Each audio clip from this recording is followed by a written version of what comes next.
നമസ്കാരം, ഞാൻ ബിൻസി. എല്ലാവർക്കും എൻ്റെ പുതിയൊരു വീഡിയോയിലേക്ക് സ്വാഗതം.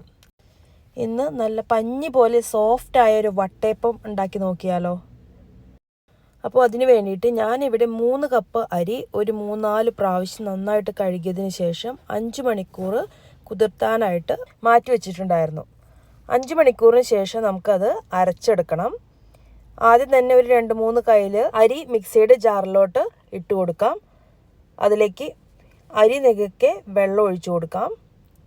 എന്നിട്ട് നല്ല ഫൈനായിട്ട് അരച്ചെടുത്തിട്ട് വരാം. ഇവിടെ ഞാനത് അരച്ചെടുത്ത് കൊണ്ടുവന്നിട്ടുണ്ട്. നമുക്ക് കപ്പി കാച്ചണം.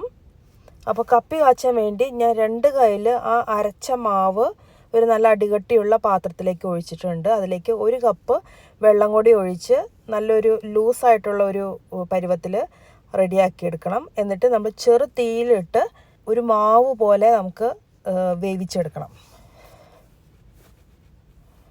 ചെറു തീയിലിട്ട് നന്നായിട്ട് ഇളക്കി കൊടുത്ത് അടി പിടിക്കാതെ പയ്യെ നമുക്ക് മാവ് വേവിച്ചെടുക്കാം.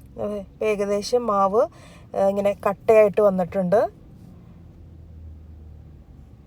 ഇനി അത് നമുക്ക് ചൂടാറാനായിട്ട് മാറ്റി വയ്ക്കാം. അപ്പോഴത്തേക്ക് നമുക്ക് ബാക്കിയുള്ള അരിയും കൂടെ അരച്ചെടുക്കാം. അരി അരച്ചതിന് ശേഷം നമുക്ക് 1.5 കപ്പ് തേങ്ങ മിക്സിയുടെ ജാറിലേക്ക് ഇട്ട് കൊടുത്ത് അരച്ചെടുക്കാം. തേങ്ങ വളരെ ഫൈനായിട്ട് അരയ്ക്കേണ്ട, ഒരു തരിതരിപ്പോട് കൂടി വേണം തേങ്ങ അരച്ചെടുക്കാനായിട്ട്.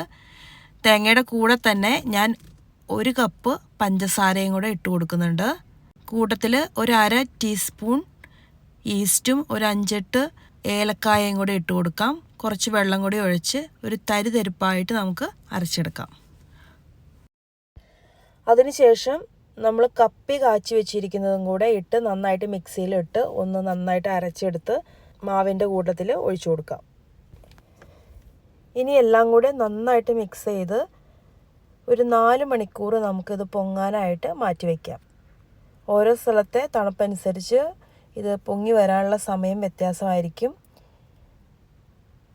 4 തൊട്ട് 7 മണിക്കൂറിനുള്ളിൽ നമുക്കിത് നന്നായിട്ട് വീർത്ത് നന്നായിട്ട് ഫെർമെൻറ്റ് ചെയ്ത് കിട്ടും.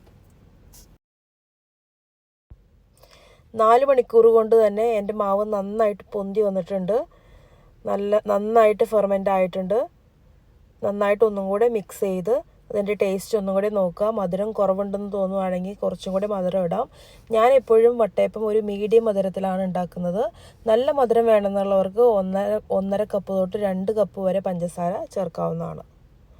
ഇനി നമുക്കൊന്ന് വെളിച്ചെണ്ണ വെച്ച് ഗ്രീസ് ചെയ്ത പാത്രത്തിൽ, ഇഡലിപ്പാത്രം ഏതോ പാത്രമാണെന്ന് വെച്ചാൽ അതിൽ വെച്ച് നമ്മുടെ വട്ടയപ്പം ആവി കയറ്റി വേവിക്കാം. നന്നായിട്ട് ആവി വന്നതിന് ശേഷം നമുക്ക് നമ്മുടെ മാവ് പാത്രത്തിലേക്ക് ഒഴിച്ചു കൊടുക്കാം. പാത്രത്തിൻ്റെ ഒരു പകുതി വരെയാണ് നമ്മൾ ഒഴിച്ചു കൊടുക്കുള്ളൂ. നമ്മളത് വെന്ത് വരുമ്പോൾ കുറച്ചും കൂടി ഒന്ന് വീർത്ത് വരും. അപ്പോൾ അതനുസരിച്ച് ഒരു 1/2 പാത്രം മാവ് ആദ്യം ഒഴിച്ചു കൊടുക്കാം. എന്നിട്ട് നന്നായിട്ട് അടച്ചു വെച്ച് ഒരു 20 മിനിറ്റ് നമുക്കിത് വേവിക്കാനായിട്ട് വയ്ക്കാം.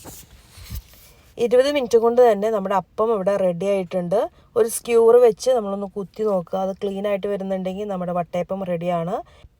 ഇത് നല്ല കെയർഫുള്ളായിട്ട് വേണം നമ്മൾ അപ്പച്ചമ്പിൽ നിന്ന് മാറ്റാനായിട്ട്. കാരണം നന്നായിട്ട് ആവി പറക്കുന്നുണ്ടാവും, ബേൺ ആവും. ഇനി വീണ്ടും ഇതുപോലെ തന്നെ സെയിം പ്രോസസ്സ് തുടരുക. ഇത്രയും മാവ് കൊണ്ട് എനിക്ക് ഏകദേശം 6 നല്ല വലിയ വട്ടയപ്പം ഇവിടെ കിട്ടിയിട്ടുണ്ട്.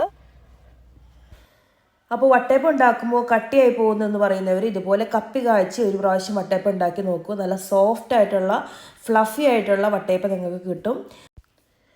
അപ്പോൾ എല്ലാവരും ഉണ്ടാക്കി നോക്കിയതിന് ശേഷം നിങ്ങളുടെ അഭിപ്രായങ്ങൾ കമൻറ്റ് ബോക്സിലൂടെ അറിയിക്കുക. ആരെങ്കിലും എൻ്റെ വീഡിയോസ് സബ്സ്ക്രൈബ് ചെയ്യാതെയാണ് കാണുന്നതെങ്കിൽ please subscribe and support me.